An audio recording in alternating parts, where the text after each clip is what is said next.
शरदचंद्र पवार राष्ट्रवादी काँग्रेसचे ज्येष्ठ नेते आणि माजी महापौर मनोहर सपाटे यांच्या अडचणीत चांगलीच वाढ झाली आहे।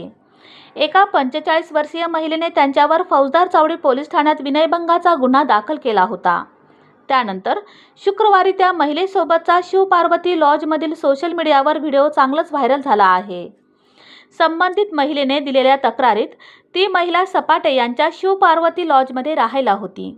त्यावेळी सपाटे यांनी त्या महिलेला स्वतःचे व्हिजिटिंग कार्ड देऊन आणि तिच्या मोबाईल नंबरमध्ये स्वतःचा मोबाईल नंबर डायल करून नंबर घेतला होता।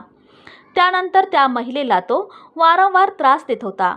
लॉजमध्ये बोलावून तिच्याकडे शरीर सुखाची मागणी करीत होता।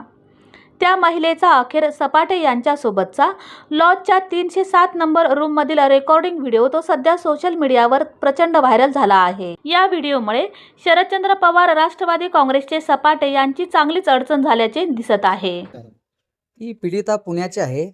तिच्या पोट ट्रामानिमित्त ती सपाटे यांच्या शिवपार्वती होती मुक्कामी होती आणि पोट ट्रामासाठी ती 2-5 दिवस इथंच मुक्कामी होती आणि सपाटे तिच्या सातत्याने पाठीमारत होता। ती संबंध ठेवण्यासाठी जबरदस्ती करत होता आणि त्या बहिणी स्टार्टिंग तो नेता आहे म्हणून त्याचा माझा अंदाज होता। त्यानंतर सुद्धा सपाटे हा त्या बहिणींना सातत्याने फोन करून संबंध ठेवण्यासाठी जबरदस्ती करत होता।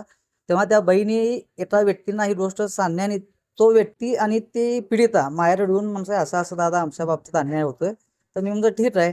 तर ते पीडिता तसं सांगत असताना सपाटेंचा फोन होता आणि तो फोन स्पीकर फोन होता आणि त्या फोनमध्ये सपाटे असं सांगत होते। 24 तारखेचा फोन आहे।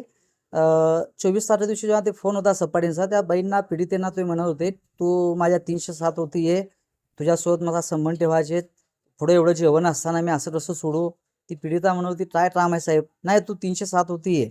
मग त्या बहिणींना पीडितेंना हे त्रास होत होता। त्या बहिणींना आपण सूचना म्हणजे कायदेशीर सजेशन देण्यासाठी तुम्ही त्याचा व्हिडिओ काढा आणि त्या संबंधित पीडितेने ते व्हिडिओ काढून माझ्याकडे आणून द्या आणि त्यांच्या संमतीने तो व्हिडिओ आपण फेसबुकवरती अपलोड करायचा। आणि सपाटे हे रुंड आहेत, त्यांच्या नावाने ह्याच्या आधी 307चा गुन्हा नोंद आहे। त्याच्यामध्ये चार्जशीट पण जमा आहे कोर्टामध्ये।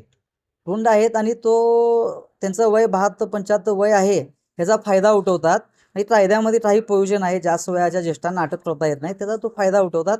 तर आता प्रशासन डिपार्टमेंट ह्याच्या बाबतीत पॉझिटिव्ह आहे की सपाटे हा रुंड गुन्हेगार माणूस आहे म्हणून अटक करण्यासाठी ते पॉझिटिव्ह आहेत। त्यांचे जे जुने गुन्हे नोंद आहेत ते काढून कोर्टापुढे ठेवून अटक करण्याच्या ह्याच्यात आहेत, प्रयत्नामध्ये आहेत।